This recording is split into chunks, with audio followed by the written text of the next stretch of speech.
The worst betrayals don't happen in the dark, they happen under the brightest lights.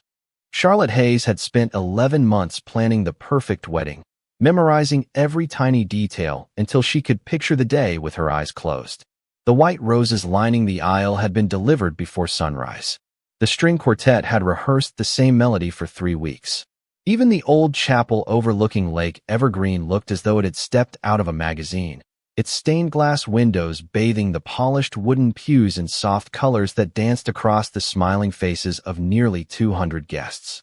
Everything was exactly as she had dreamed, except for the feeling in her chest. It wasn't excitement. It was a strange, quiet unease she couldn't explain. Her father squeezed her hand before the music began. "You look beautiful, sweetheart." Charlotte smiled because that was what brides were supposed to do. She adjusted the simple pearl necklace that had belonged to her late mother and stepped onto the aisle. Every eye turned toward her. Cameras lifted. Friends smiled. Children scattered flower petals across the white runner. At the altar, Ryan Carter stood waiting in a perfectly tailored tuxedo, handsome enough to belong on a billboard. Yet his smile never reached his eyes. Charlotte noticed it immediately. She told herself it was nerves. Weddings made everyone nervous. The music slowed as she reached him. The officiant welcomed everyone before beginning the ceremony with practiced warmth. The gentle breeze drifting through the chapel carried the scent of fresh roses and lake water, making everything seem peaceful enough to last forever. Then came the vows. "Ryan," the officiant said with a smile, "do you take Charlotte Hayes to be your lawfully wedded wife?" Silence answered first. Ryan glanced toward the front row instead of at Charlotte. A young woman stood there wearing a champagne-colored dress. Emily Hayes, Charlotte's younger sister. Emily slowly rose to her feet, avoiding Charlotte's eyes. Ryan inhaled deeply before speaking words that shattered the morning without raising his voice. "I can't do this." A nervous laugh rippled through a few guests who assumed it was some kind of joke. It wasn't. Ryan stepped away from the altar, walked directly toward Emily, and gently took her hand. Gasps spread through the chapel like a sudden winter wind. Charlotte remained frozen where she stood, unable to understand what she was seeing. Ryan looked back only once. "I'm sorry, Charlotte. I should have told you sooner. Emily and I, we're in love." The silence that followed felt louder than thunder. Someone dropped a phone. Another guest whispered, "Is this real?" Charlotte searched her sister's face, hoping for denial, for tears, for anything that would explain the nightmare unfolding before her. Emily simply lowered her head. "I'm sorry," she whispered so quietly that only Charlotte could hear. Tears threatened to fall, but Charlotte refused to let them. She had cried enough after losing her mother. She had cried enough through years of struggling to build a life on her own. Not today, not in front of everyone. She slowly removed her engagement ring, closed Ryan's fingers around it, and said with remarkable calm, "If this is truly what you both want, then I won't stand in your way." The words stunned the room even more than the betrayal itself. Ryan blinked, almost expecting anger. Instead, Charlotte turned toward the guests and offered an apologetic smile. "I'm sorry your morning didn't go as planned. Thank you all for coming anyway." Several members of the wedding staff looked heartbroken. A young flower girl began crying softly after seeing the bride standing alone. Charlotte knelt despite the weight of her gown, gently wiped the little girl's tears, and placed the bouquet into her tiny hands. "Every princess deserves flowers," she whispered kindly. No one noticed the tall man dressed in an immaculate black suit standing quietly near the chapel entrance. He hadn't applauded. He hadn't whispered. He hadn't looked surprised. His pale face remained unreadable as silver-gray eyes rested entirely on Charlotte. While everyone else witnessed a broken wedding, he saw something infinitely rarer. A woman whose kindness had survived the exact moment her world collapsed. And for the first time in over 600 years, the Vampire King found himself unable to look away. Charlotte remained kneeling beside the little flower girl until the child managed a shaky smile. Only then did she stand, gently brushing invisible dust from the tiny white dress before turning toward the wedding coordinator. "Please make sure every vendor is paid in full," she said softly. "No one should lose money because of today." The coordinator stared at her in disbelief. "Charlotte, you do not have to think about that right now." She offered a faint smile that barely reached her tired eyes. "They showed up and did their jobs. They deserve what they earned." Around the chapel, Conversations erupted into whispers. Some guests hurried outside to avoid the awkwardness. Others pretended to check their phones while secretly recording everything that had happened. Ryan and Emily had already disappeared through the side entrance, leaving behind unfinished vows, untouched champagne, and a silence heavier than any argument could have been. Charlotte slowly walked toward the reception hall connected to the chapel. Every carefully chosen decoration now felt like a memory from someone else's dream. The towering wedding cake sparkled beneath crystal lights. Hundreds of candles flickered across linen-covered tables. A jazz trio quietly stopped playing the moment they saw her approach. She looked at the band leader and smiled with quiet grace. "Please enjoy the lunch we ordered. You have been here since 6 this morning." The older musician removed his hat respectfully. "Miss Hayes, I have never seen anyone handle heartbreak with so much dignity." Charlotte simply nodded before continuing forward. She did not trust herself to answer. Behind her, the large entrance doors opened without anyone noticing. The tall stranger in the black suit stepped inside with measured, almost effortless movements.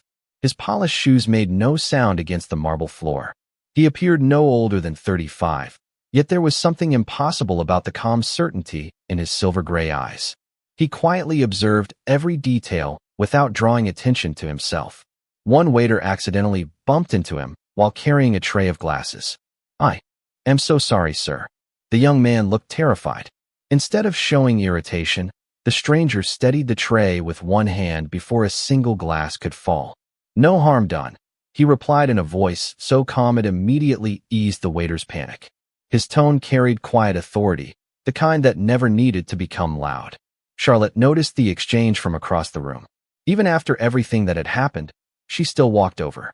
"Thank you for helping him," she said. "Today has already been difficult enough." The stranger met her eyes for the first time. Time itself seemed to hesitate. Most people looked away from pain because it made them uncomfortable. She did not. Even with sadness hiding behind her smile, she still noticed someone else's burden first. "You are thinking about everyone except yourself," he observed. Charlotte let out a small breath that almost became a laugh. "Maybe that is a bad habit. Or perhaps it is your greatest strength." She looked at him curiously. "I do not think we have met." "No," he answered. "But I was invited to observe today's event. Family friend, something like that."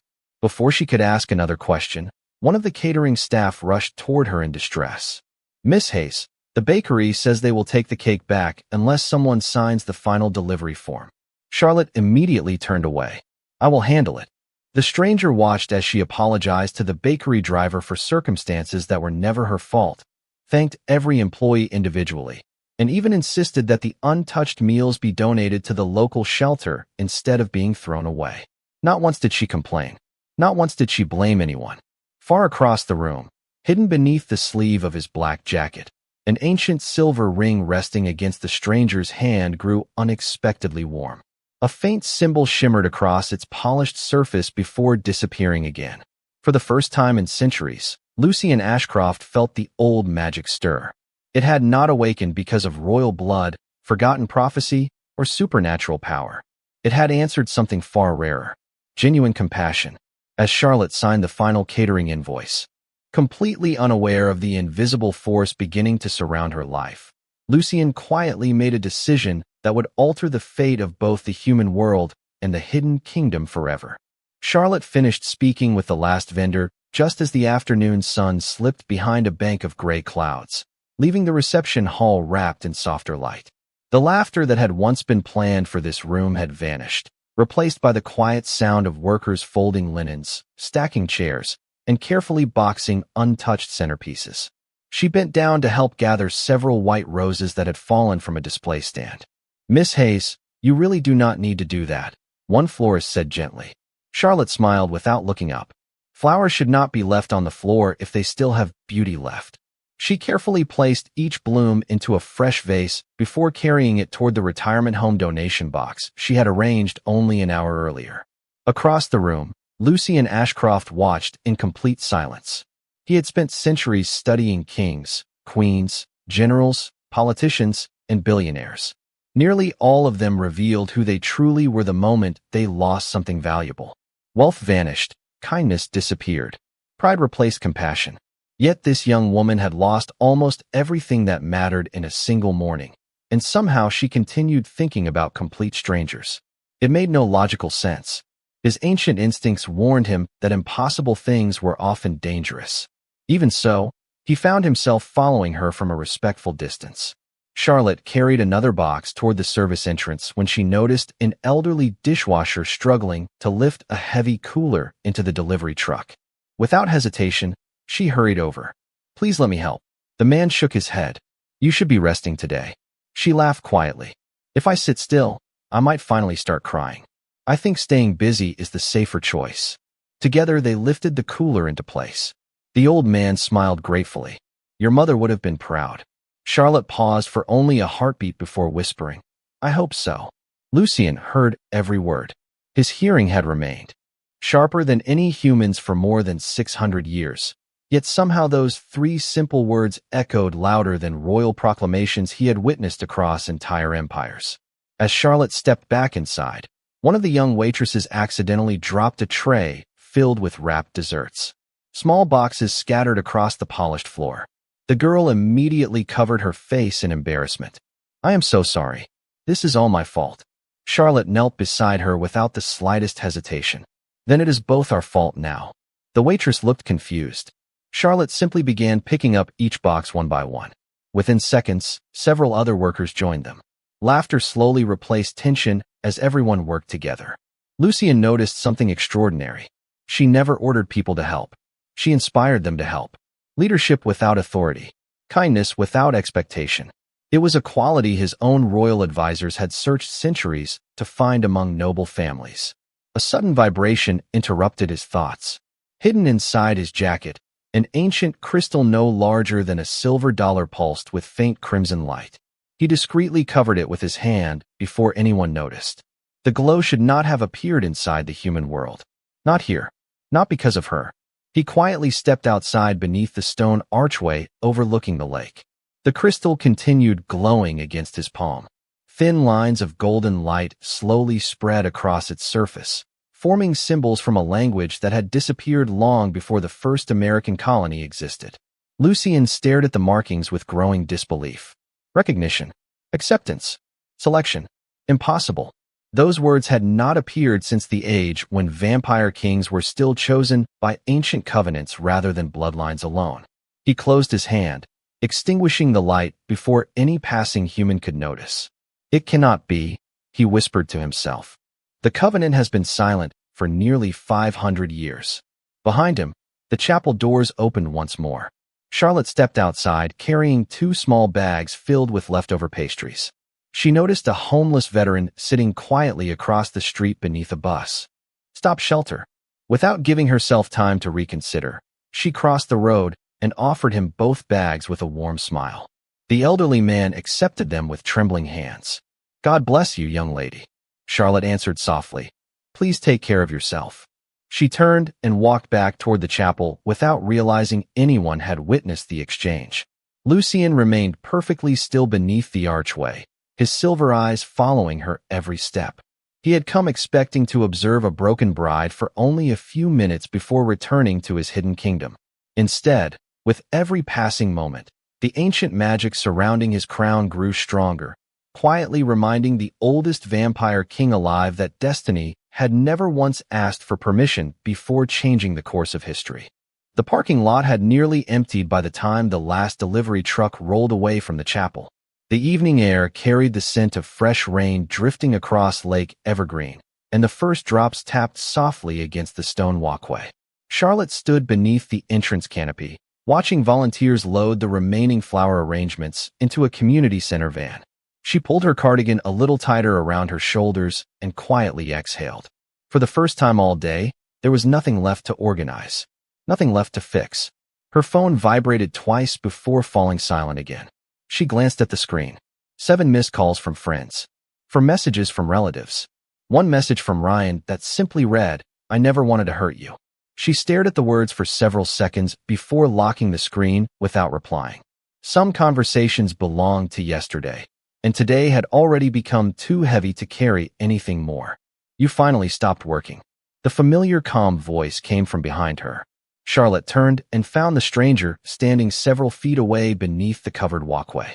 Tiny drops of rain landed on the shoulders of his black coat, yet somehow the fabric appeared untouched by the weather. "I suppose I ran out of things to clean," she answered with a tired smile. "That is unusual for someone like you." She tilted her head. "Someone like me? Someone who believes every problem can be solved by helping another person first." Charlotte laughed quietly. "It does not always work." "No," he admitted, "but it changes the people around you." Before she could answer, a sudden clap of thunder echoed across the lake. The lights inside the chapel flickered for a brief second before returning to normal. At that exact moment, a strong gust of wind swept through the entrance. A framed seating chart resting on an easel tipped sideways. Charlotte instinctively reached forward to catch it before it struck the marble floor. Her fingertips brushed the silver edge of the frame. Time seemed to hesitate. Beneath the sleeve of Lucien's coat, the ancient crystal hidden inside his pocket burst into warm light. At the same instant, the silver ring resting against his hand became almost unbearably hot. Invisible currents shimmered through the air like sunlight beneath clear water. Charlotte blinked as a strange warmth spread through her fingertips before fading almost instantly. "That was odd," she murmured, gently setting the frame upright. Lucien remained perfectly still. His expression never changed, but centuries of discipline barely concealed the shock racing through his thoughts. The reaction had happened without direct contact. Ancient artifacts only awakened when standing before bloodlines protected by the First Covenant. Those families had disappeared generations ago, or so every historical record claimed. Charlotte looked toward him with quiet concern. "Are you feeling all right?" He realized she had noticed his silence. "Quite all right." "You suddenly looked distracted." "Merely thinking." "About work?" A faint smile crossed his face. "Something considerably older than that." She laughed softly, assuming he meant a complicated business project. "You sound like my grandfather whenever technology stopped cooperating." "Technology," he repeated thoughtfully. "Yes, it often reveals more than people expect." Charlotte folded her arms against the cool breeze. "You mentioned earlier that you were invited to observe today's event. May I ask what you actually do?" Lucien answered without hesitation. "I develop advanced artificial intelligence systems designed to study human decision-making during moments of crisis." Charlotte raised an eyebrow. "That sounds incredibly complicated." "Most truths are." She looked out toward the rain-covered lake before quietly saying, "If your system was studying me today, I am afraid it chose a terrible example." On the contrary, his voice remained calm, yet every word carried quiet certainty. "I believe it found someone remarkably uncommon." Charlotte lowered her eyes, uncomfortable with the compliment. "I only tried to do what my mother would have wanted." "And what would that be?" She smiled sadly. "Leave every place a little kinder than you found it." The words settled into the evening air with unexpected weight. Hidden beneath Lucien's coat, the crystal pulsed once more. This time the symbols remained visible longer, forming a complete circle before fading away. He no longer doubted what he had witnessed. The Covenant was responding specifically to Charlotte Hayes. Somewhere far beyond the human world, deep beneath mountains where the oldest vampire kingdom had remained hidden for centuries, ancient guardians would already be sensing the same impossible awakening. And if they had felt it, they would not remain silent for long. Rain continued to fall in a gentle rhythm as Charlotte finally walked toward the nearly empty parking lot. Most of the guests had already gone home, leaving only a handful of maintenance workers finishing their evening duties. She unlocked the trunk of her aging blue sedan and carefully placed inside the last box of framed family photographs that had never been displayed. The white wedding dress she had dreamed about since childhood suddenly felt heavier than it had that morning. Before she could close the trunk, her phone rang again. This time the caller was her grandmother. Charlotte answered immediately. "Grandma." The older woman's warm voice carried quiet concern. "Sweetheart, are you driving?" "Not yet." "Come home. We will make tea, watch old movies, and pretend today never happened." Charlotte smiled through tired eyes. "That sounds perfect." After promising she would arrive soon, she ended the call and leaned against the car for just a moment, allowing herself one slow breath. Across the parking lot, Lucien remained beneath the shelter of an old oak tree. Human eyes would have seen only a businessman waiting for his driver. In truth, He was listening far beyond the ordinary world. Hidden beneath the steady rain came another sound. Ancient voices. Soft, distant, carried through the invisible bond connecting every royal guardian to the vampire crown. The awakening has begun. The covenant has spoken. Find the chosen one. Lucien closed his eyes for only a heartbeat. He had hoped for more time. Days, perhaps weeks. Instead, the ancient network had reacted within minutes. That meant others would soon begin searching as well. Some would obey the old laws. Others would seek the chosen human for reasons far less honorable. He opened his eyes just as Charlotte struggled to lift one final storage container into the trunk. Before she could lose her balance, he crossed the parking lot with effortless speed, stopping several feet away so as not to startle her. "May I help?" She looked up, surprised. "You are still here. Apparently so are you." She smiled faintly. "Fair point." Together they lifted the container into the trunk. Charlotte noticed how surprisingly light the movement felt, almost as though he had carried the entire weight alone. "Thank you," she said as she closed the trunk.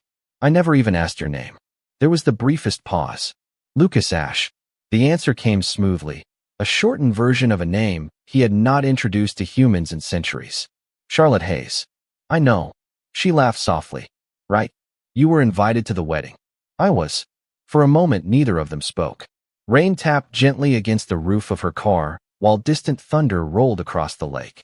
Charlotte finally broke the silence. "Can I ask you something?" "Of course." "Why did you stay after everyone else left?" Lucien looked toward the empty chapel before answering. "Because I have learned that the true measure of a person is rarely visible during celebrations. It appears after disappointment." Charlotte considered those words. "That sounds like something experience teaches." "It does." She nodded thoughtfully. "Well, thank you for staying. It is strange, but today felt a little less lonely because someone chose not to walk away." For the first time in centuries, Lucien found himself without an immediate response. Kings had thanked him for ending wars. Entire kingdoms had praised his leadership. Yet those simple words unsettled him more deeply than any throne ever had. Before he could speak again, another sensation rippled through the ancient bond. Stronger this time. Much stronger. Somewhere far beneath mountains hidden from every human map, enormous stone doors slowly began opening after centuries of silence. Robed guardians gathered around a circular chamber where hundreds of crystal pillars surrounded an ancient throne carved from black stone. Every crystal ignited with golden light at the exact same moment. An elderly guardian looked toward the glowing symbols with visible astonishment. "The first covenant has awakened," he whispered. "After 500 years, the future queen has been found." Back beside the quiet lakeside chapel, Charlotte climbed into her car completely unaware that her ordinary life had already become the center of an ancient kingdom's attention. Lucien watched her engine start, his silver eyes reflecting the soft glow of the headlights. He had intended only to observe. Now he understood that observation was no longer an option. Someone else would come for Charlotte soon. The only question remaining was whether they would arrive as protectors or as hunters. Charlotte drove through the quiet streets with the windshield wipers, keeping steady time against the rain. Every familiar corner of her hometown looked exactly the same, yet nothing felt familiar anymore. The bridal bouquet resting on the passenger seat seemed strangely out of place now, its white roses still fresh despite the day that had unraveled around them. At a red light, she glanced at the flowers before quietly shaking her head. Someone else should enjoy them, she whispered to herself. Instead of driving directly to her grandmother's house, she made one brief stop at the community hospital. The volunteer desk welcomed flower donations every evening, and she remembered how her mother had once insisted that beautiful things should never go to waste. The elderly receptionist accepted the bouquet with grateful eyes. "These will brighten a lot of rooms tonight." Charlotte smiled gently. "I hope so." She turned to leave before anyone could ask why a woman wearing a wedding dress was giving away her bridal flowers after sunset.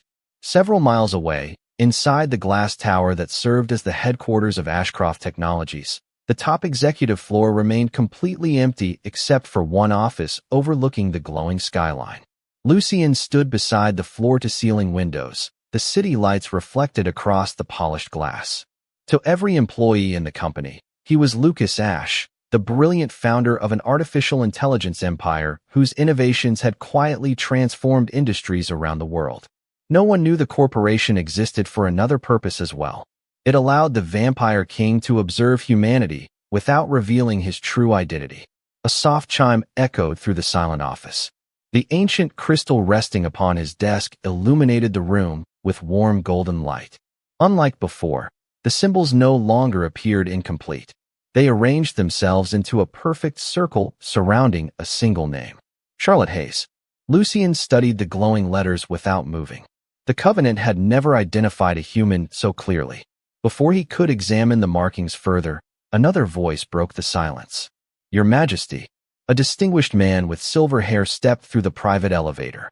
He wore a charcoal suit instead of ceremonial robes, blending perfectly into the modern world. Marcus Blackwood had served the royal household for more than 4 centuries, though humans knew him only as the company's chief legal officer. He noticed the glowing crystal immediately. So it is true, Marcus said quietly. The Guardians have already contacted us. Lucian gave a slight nod. They have confirmed the awakening.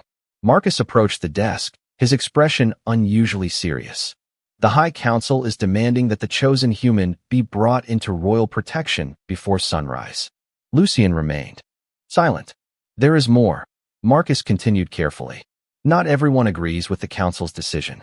Several noble houses believe the Covenant should never bind the crown to a human. Lucian finally looked away from the crystal. I expected as much. House Ravinska has already dispatched observers. Marcus hesitated before adding. Officially, they claim they only wish to verify the Covenant. Unofficially, he allowed the sentence to fade. Neither man needed to say the rest aloud. Ancient rivalries rarely disappeared. They simply learned to hide beneath polite words.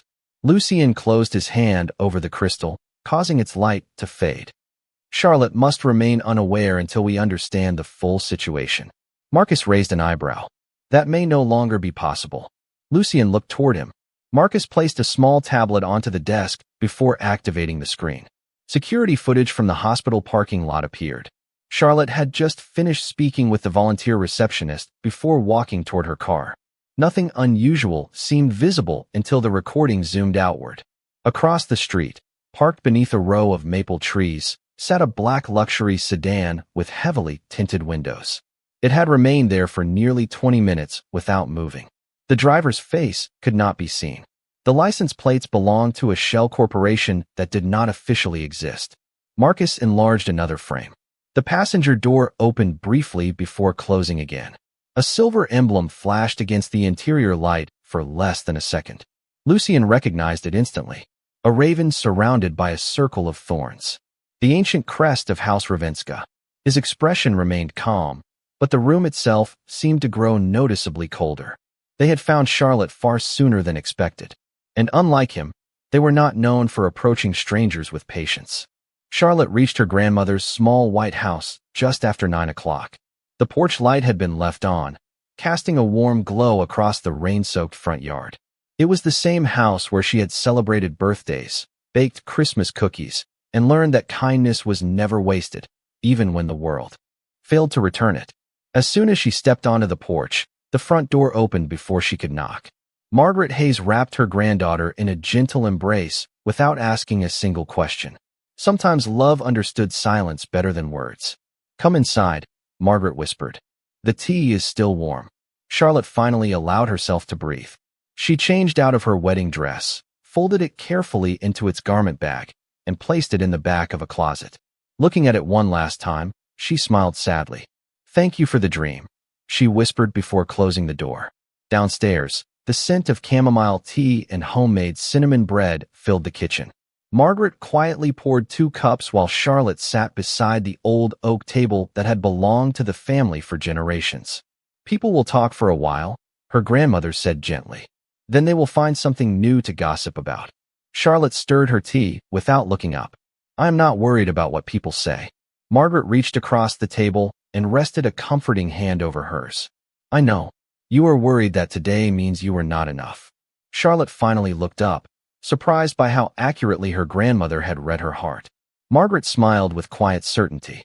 Child, the right person never measures your worth by convenience. They recognize it because it was always there. Tears finally appeared in Charlotte's eyes, but this time they were quiet tears, carrying relief instead of despair. Several miles away, a black sedan rolled slowly through the peaceful neighborhood before stopping beneath a large maple tree across from the Hayes residence. Its headlights switched off immediately. Inside, two elegantly dressed passengers observed the softly lit house without speaking. The woman in the front passenger seat wore a charcoal coat fastened with a silver brooch shaped like a raven surrounded by thorn vines. She studied a small crystal suspended above her open palm.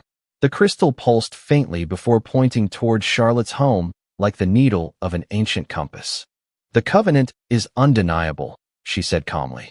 "She is here." The driver nodded once. "Do we approach?" The woman considered the question. "Not tonight. The king has certainly noticed the awakening by now. We observe first." At that exact moment, another vehicle entered the neighborhood from the opposite direction. A sleek black sedan moved silently down the street before stopping half a block away. Lucien stepped out alone, dressed in the same dark coat Charlotte had seen earlier that afternoon. Marcus remained inside the vehicle, watching the surrounding streets through the windshield. "House Ravinska arrived before us," Marcus said quietly through the open window. Lucien glanced toward the parked sedan across from Charlotte's home. Even from this distance, he recognized the silver crest reflecting beneath a street lamp. "They are testing boundaries," he replied. "Nothing more." Marcus frowned slightly. For now. Lucien closed the car door and walked toward a small neighborhood park overlooking the quiet street. From beneath towering oak trees, he could see Charlotte's grandmother's porch without being noticed. Warm yellow light glowed through the kitchen windows as grandmother and granddaughter continued talking over tea. He watched Charlotte laugh softly at something Margaret had said. It was the first genuine smile he had seen on her face all day. Somehow, after everything she had endured, she still found room for hope. The sight stirred something unfamiliar inside him, something older than duty, yet gentler than obligation. Behind him, a cool breeze swept through the park. The ancient crystal hidden beneath his coat pulsed once, then twice. Lucien slowly turned. Standing at the edge of the walking path was an elderly man leaning on a polished wooden cane. His silver hair rested neatly against his shoulders, and his calm blue eyes carried the quiet weight of centuries. He wore an ordinary brown overcoat, but nothing about his presence felt ordinary. "Your Majesty," the old man said with a respectful bow, "the High Council requests your immediate return." Lucien remained silent. "They have convened an emergency assembly," the elder continued. "Some members insist the chosen human must be brought into the hidden kingdom before dawn. Others believe she should never be allowed to enter it at all." Lucien looked once more toward the warmly lit house, where Charlotte sat safely beside her grandmother, completely unaware that an ancient kingdom had begun debating her future. Then he turned back to the messenger, his silver eyes steady beneath the quiet night. "Tell the council they will have their audience," he said calmly. "But they will not make a single decision about Charlotte Hayes without first speaking to their king." Before midnight, the hidden kingdom awakened beneath the mountains. Towering stone columns disappeared into darkness above an immense circular chamber illuminated only by hundreds of floating crystal flames. Ancient banners bearing forgotten royal crests hung motionless in the still air, while members of the High Council took their places around a black marble table polished by centuries of history. Some faces appeared no older than 40. Others carried the quiet dignity of ages beyond human memory. Every eye turned toward the massive silver doors as they slowly opened. Lucien Ashcroft entered alone. His measured footsteps echoed across the chamber until he reached the center of the council floor. Without raising his voice, he simply nodded. Every guardian standing along the walls lowered their heads in respect. The oldest council member, Lady Evelyn Thorncroft, rose gracefully from her chair. Her white hair shimmered beneath the crystal light, and her expression remained impossible to read. "Your Majesty, the First Covenant has awakened for the first time in 5 centuries. Lucien answered calmly. "I am aware." Another elder leaned forward. "The chosen human must be escorted into the hidden kingdom immediately. The ancient laws are perfectly clear." Before Lucien could respond, a different council member spoke from the opposite side of the chamber. Lord Cedric Ravinska folded his hands across the table with practiced elegance. The laws are clear only if we assume the covenant cannot make mistakes. Several council members exchanged uneasy glances. Cedric continued, "We are discussing a human woman with no knowledge of our existence. She has no royal education, no understanding of our traditions, and no preparation for the responsibilities that may follow. Are we truly prepared to place the future of the crown in such uncertain hands?" Murmurs quietly spread throughout the chamber. Lucien watched the discussion without interrupting. Finally he spoke. "Have any of you met Charlotte Hayes?" Silence answered him. "Have any of you spoken to her?" Again, no one replied. "Have any of you witnessed the choices she makes when no reward is offered?" Lady Evelyn slowly lowered her eyes. Cedric remained composed. Character alone cannot govern a kingdom. Lucien's silver gaze settled upon him. Neither can pride. The chamber fell completely silent. After several moments, Lady Evelyn gently raised one hand. Perhaps the king should share what he personally observed. Lucien did not hesitate. He described the abandoned wedding, Charlotte's decision to pay every worker despite her own heartbreak, the flowers she donated to hospital patients, the meals she redirected to the homeless shelter, the kindness she showed complete strangers, and the quiet compassion she continued offering after losing everything she had expected to gain. No one interrupted. Even Cedric listened without speaking. When Lucien finished, the oldest guardian standing beside the chamber doors quietly whispered, "Those are not the actions of someone seeking recognition." Lady Evelyn nodded thoughtfully. "The covenant has always chosen the heart before the title." Cedric remained unconvinced. Compassion is admirable. Yet compassion alone cannot survive the politics surrounding this throne. Lucien stepped closer to the council table, which is precisely why she deserves protection before she deserves judgment. At that exact moment, a crystal mounted high above the chamber suddenly flared with brilliant golden light. Every member of the council looked upward in astonishment. Ancient symbols slowly circled through the air before gathering into a single radiant crest directly above the throne. The royal seal of the First Covenant. No one had witnessed it in living memory. One by one, council members slowly stood from their seats. Even Cedric could not hide his surprise. Lady Evelyn bowed her head toward the glowing crest.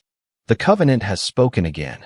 A deep silence settled across the chamber until an elderly historian quietly recited the oldest royal inscription known to their people. "When the covenant awakens twice beneath one moon, destiny has already crossed paths with the crown." Lucien understood the meaning immediately. The covenant was no longer merely identifying Charlotte. It was urging action. Somewhere beyond the hidden kingdom, she was approaching a moment that would change everything. Far above the mountain, completely unaware of the ancient debate unfolding beneath the earth, Charlotte finally drifted into an exhausted sleep inside her grandmother's peaceful home. Resting on the nightstand beside her bed was the small pearl necklace that had belonged to her mother. As the clock quietly struck midnight, one single pearl shimmered with a faint golden light before slowly fading into the darkness. Morning arrived with clear skies and sunlight spilling through the kitchen windows of Margaret Hayes's home as though the storm had never existed. Charlotte woke earlier than usual, instinctively reaching for the pearl necklace resting on her nightstand. The moment her fingers touched it, a faint warmth lingered against her skin before disappearing. She smiled to herself. "Good morning, Mom," she whispered, fastening the necklace around her neck as she had done on every important day since inheriting it. Downstairs, the aroma of fresh pancakes filled the house. Margaret looked up from the stove with a knowing smile. Today is a new beginning. Charlotte poured 2 glasses of orange juice before laughing softly. "I am not sure I am ready for a new beginning." They rarely wait until we are ready. After breakfast, Charlotte insisted on helping wash the dishes despite her grandmother's protests. Just as she dried the last plate, the doorbell rang. Margaret glanced toward the front window. "Were you expecting someone?" Charlotte shook her head. "No." She walked to the front door and slowly opened it. Standing on the porch was Lucas Ashe, dressed in a charcoal suit beneath the bright morning sun, holding a small white box wrapped with a simple blue ribbon. His calm silver-gray eyes met hers with the same quiet kindness she remembered from the chapel. Charlotte blinked in surprise. "Lucas," he offered a gentle smile. "I hope I am not arriving too early." "Not at all." She stepped aside. "Please come in." Margaret greeted him warmly before excusing herself to tend the garden. quietly sensing that the unexpected visitor had come with a purpose. Lucas placed the small box on the dining table. Yesterday ended before I had the opportunity to properly thank you. Charlotte looked puzzled. Thank me. You reminded me that kindness still exists when people have every reason to abandon it. She smiled shyly. I only did what anyone should do. He slowly pushed the box toward her. I believe very few people would have. Charlotte untied the ribbon and carefully lifted the lid. Inside rested a delicate crystal flower preserved beneath clear glass. Sunlight touched its petals, scattering tiny rainbows across the wooden table. It is beautiful, she whispered. What is it? Lucas looked at the crystal with quiet affection. Where I come from, it represents hope that survives disappointment. Charlotte gently traced the edge of the glass case. I will treasure it. For a brief moment, neither of them spoke. The room felt strangely peaceful, as though the world beyond the windows had become wonderfully distant. Finally, Charlotte looked toward him. There is something I have wanted to ask since yesterday. Go ahead. You said your work involves artificial intelligence, studying human decisions. He nodded. Yes. She smiled playfully. Then tell me honestly, did your system predict that my wedding would end the way it did? Lucas shook his head. Artificial intelligence can analyze patterns. It can estimate probabilities. But there are two things no machine has ever truly mastered. What are they? The human heart and destiny. Charlotte laughed softly. That is probably the most mysterious answer I have ever heard. Before Lucas could respond, his phone vibrated once. He glanced at the screen for only a second before placing it face down on the table. The message contained only 4 words. The council has arrived. He quietly stood. I should leave. Charlotte looked almost disappointed. Will I see you again? His expression softened. Much sooner than either of us expected. He stepped onto the front porch before pausing. Charlotte, yes. No matter what changes in the days ahead, do not let yesterday convince you that your kindness was a mistake. She held his gaze and nodded. I will try. Lucas smiled one final time before walking toward the waiting black sedan at the curb.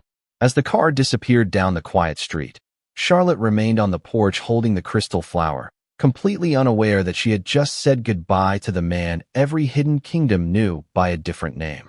Deep beneath the mountains, the High Council stood assembled as towering silver doors slowly opened once again. This time Lucian Ashcroft entered wearing the ancient black mantle of the Vampire King instead of a modern business suit. Every guardian knelt as one. Lucian raised his hand, his calm voice carrying through the vast chamber. From this day forward, Charlotte Hayes is under the direct protection of the crown. Whoever seeks to threaten her challenges the throne itself. No one objected. Even the proudest noble lowered their eyes before the authority of the ancient decree. Above the royal throne, the first covenant glowed brighter than it had in 500 years, while hundreds of miles away a gentle breeze carried the scent of fresh roses across Charlotte's porch. She smiled without knowing why, holding the crystal flower close to her heart as destiny quietly began writing a future far greater than the life she thought she had lost.